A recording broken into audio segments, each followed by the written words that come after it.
Okay guys, so by the end of this 10-minute video, you're going to know exactly how to make a boring top loop from Splice and turn it into something completely unique, groove driving, signature sound that makes your drums hit 10 times harder and instantly separates you from being bedroom producers to professional music producers. And the best part, you can just follow along with me. So easy. Even if you've never been creative with your top loops before, you're literally going to hear your drum groove transform in real time. So top loops, they have got a reputation. A lot of producers will make out, especially the purists, they turn their nose up at them and make out that they don't use them and say real producers don't use loops. I make everything from scratch. Absolute bullshit. Let me tell you something about that. Every pro producer that I've worked with and that I know, and these are some of the best in the world, use top loops. Every single one. Think of top loops like seasoning your food, okay? Too little and it's too bland. Too much, it's too chaos. But just the right amount, it's lovely. So what we're going to do is we're going to find some top loops and drag some in. So I've just got a normal drum beat here. I've done some kick layering. I've added my claps, closed hats, open hats. I've actually got a top loop on here. So I've dragged in a top loop. This could have been from your sample pack or from Splice, but I've dragged it in ready for this lesson. Now what I'm going to do is just listen to this top loop on its own. And listen to the rest of my drums without it. That's exactly what my drums are missing. A bit of percussion, some more highs. There's some low end percussion in there as well, which I do think my drums are missing, okay? So if we listen to that all together, it definitely brings your drums to life and gives you that fullness. But what I'm going to do is I'm going to make it my own, right? So I'm going to visually see where this fits in with my drums. So I'm just going to sort of make that a bit bigger, just so I can sort of visually see what is going on. So I really like this that bar, and I feel like that fits in well. I've got this bit of space here. It could clash with these hats a little bit, but I actually think it complements and they go well together. Yeah, I feel like that bounces back with each other quite nicely. So I want to take this part and I want to keep this part of the top loop. Let's listen to the rest of the top loop. I like this part as well. And I'm just taking parts of the top loop that I like out so I can keep that in my mix.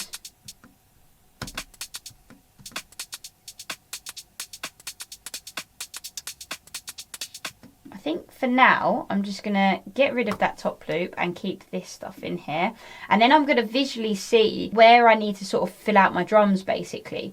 So I could actually move that over one. So if I zoom in, you can sort of see that it's like sitting in the middle of this gap where not a lot is going on. And I could even go a step further and just highlight this part and move this over here. So I've literally got that nice sound that I like right sitting where nothing else is going on with my drums. And then I would basically just duplicate that over so it's sitting there again. And then let's start bringing this one in though. We can lay it up with our hi-hat for sure. Like, we don't need to literally get it right in the middle. But if you zoom right in, you can do a good job of doing that. So look, I can see that that audio is sitting right in where nothing else is going on with my drums. And I probably want to move this over just slightly to give this one enough breathing space.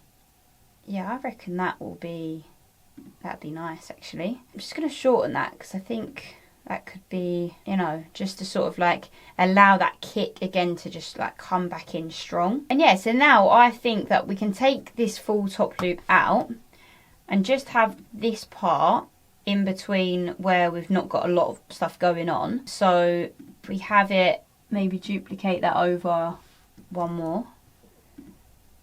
and then have this duplicated over one more. And let's listen to that.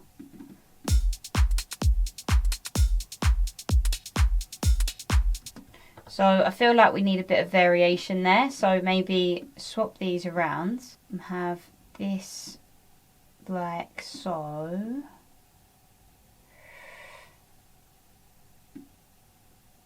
And then what I'm doing is I'm visually seeing like where the gaps are in this mix. So I can visually see that, you know, there's not a lot going on here apart from the hi-hats there. But again, we could actually move that over.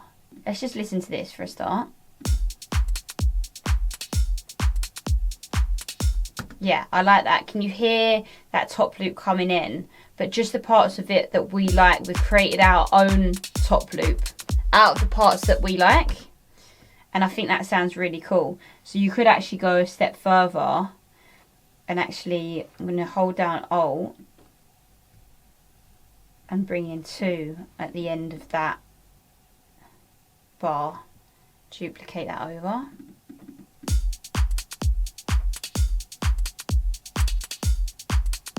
Yeah.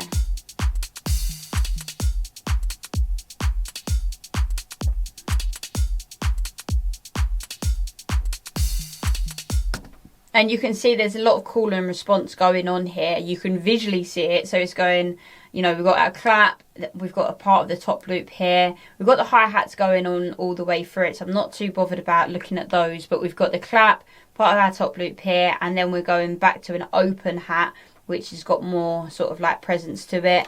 Then back to a clap, then more of the top loop. Back to a clap, more of the top loop. Open hat. There's a lot of call and response. You can visually see it. We're visually filling in the gaps, but you can also hear it. Just listen to where that comes in. It's just giving it a bit of groove. Okay, and then we can add some more top loops. So we can go to our sample pack. We can go to drum loops, full loops. And again, what are we missing in this track? I think a bit more percussion.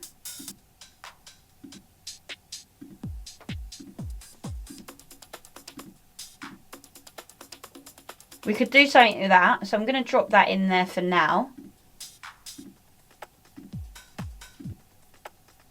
And I'm going to drop that in there as well.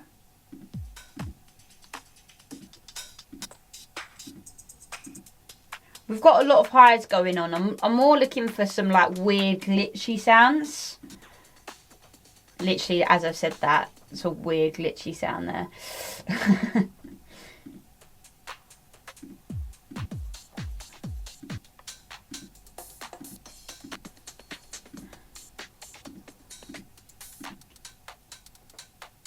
I think we've got enough to play with right now. So I'm just going to do the exact same and just make these top loops our own by chopping up and seeing what works well and what we like. So I'll start off by listening to this one.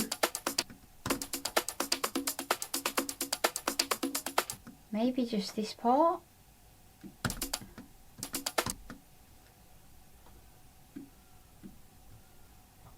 Don't know how I feel about that now I'm listening to it.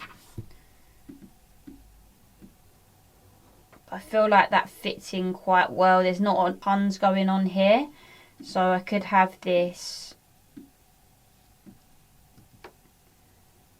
I think I'm going to delete that and have that as a bit of a call and response. Yeah, between the two top loops. If we listen to that together in the mix, I think that should sound quite cool.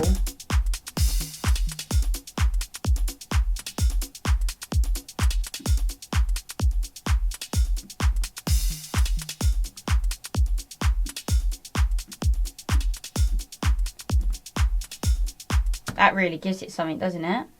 Now what's going on with this one? I quite like this stuff here. And I reckon we could have that, if I just crop this clip sample, so crop clip sample, and then put on the loop current region, it's just going to loop that over and over again. And I think we could have that in the background looped across the full thing, but really quiet. Yeah, let's listen to that.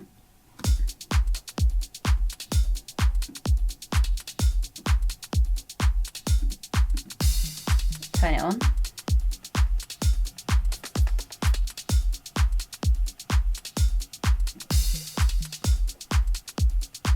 For me, it's just filling out that frequency spectrum, and I think it works quite well. So let's listen to this one.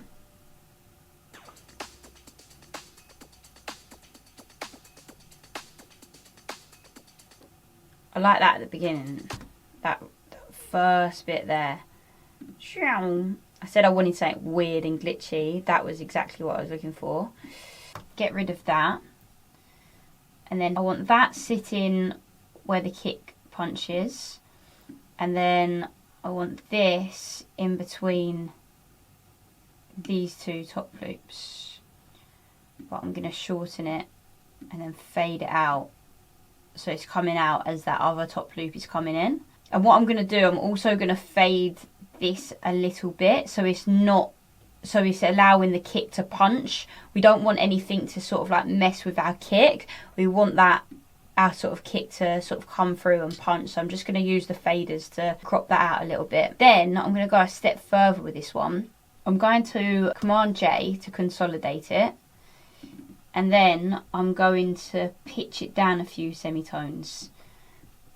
And I'm going to just listen to the difference first.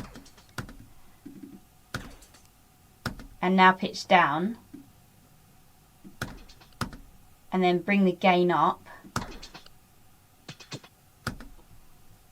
Could be something weird and nice there.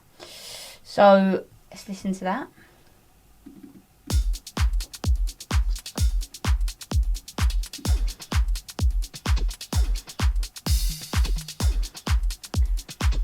There's a lot going on now.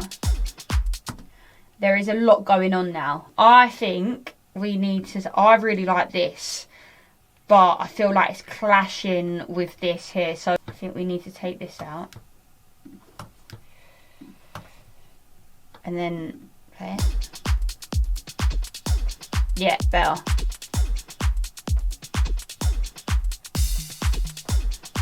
Yeah. And we can keep going with this. You know, how I've pitched this one down to make it our own. Maybe we can sort of do something with this. Maybe pitch it up.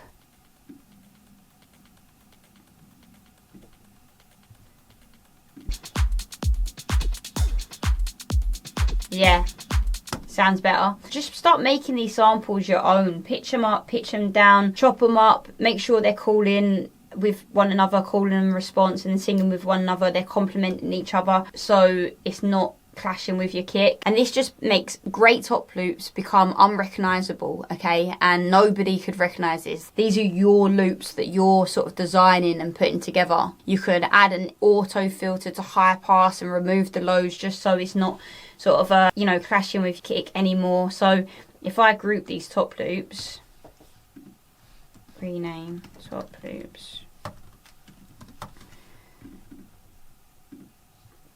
right, and then add an auto filter, and just put it on high pass and take out some of the lows, just solo that.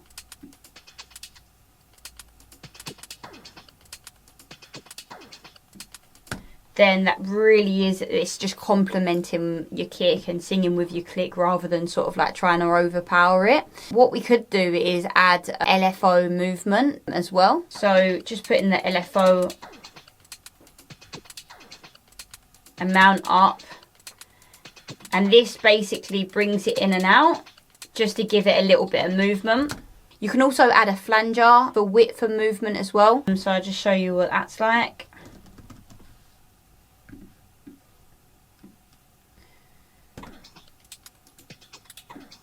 I'd keep it very subtle though.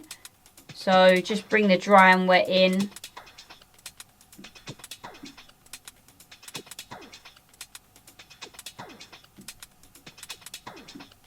Just a little bit.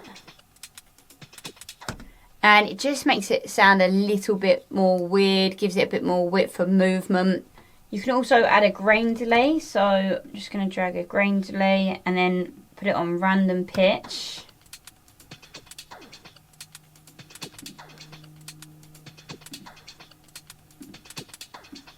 Turn this up.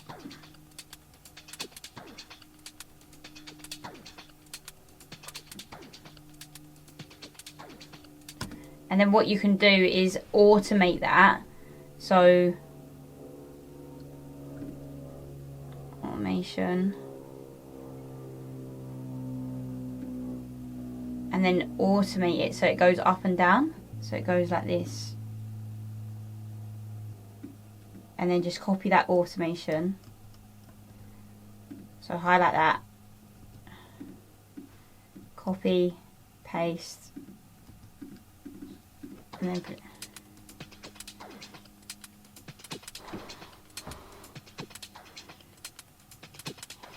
And it just makes it a little bit weirder, giving you some sort of like glitchy, sort of alien style off-world textures, which I always like in house music in particular. And also this is where like signature sounds are born, right? Just getting weird with it. You can also add a beat repeat. So go to beat repeat, and then with your beat repeat, try going to 1/8, and on the interval you want your grid at 1/16. You want your trance down here at 10 to 30%. So say around 20%. And then you can play with the gate while you're in it. So you can have the gate lower or higher.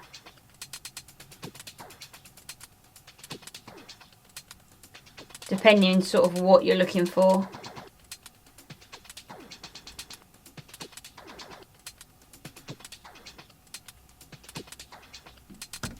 That can get really weird and nice. Let's listen to it in the mix.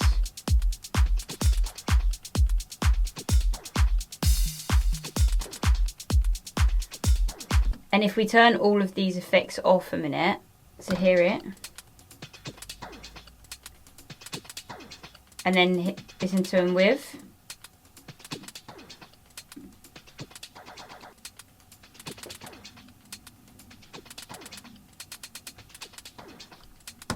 Just gives it something, doesn't it? It just makes it a little bit more exciting. And by the way, if you are watching this thinking, I wish someone could just look at my project files and show me exactly what to fix, I do offer one-to-one mentoring for DJs and producers. The link is in the description below, so do book in a call with us if you want some more hand-on support and guaranteed results. If you did like this lesson, please like and subscribe so I can keep giving you these free lessons on Ableton.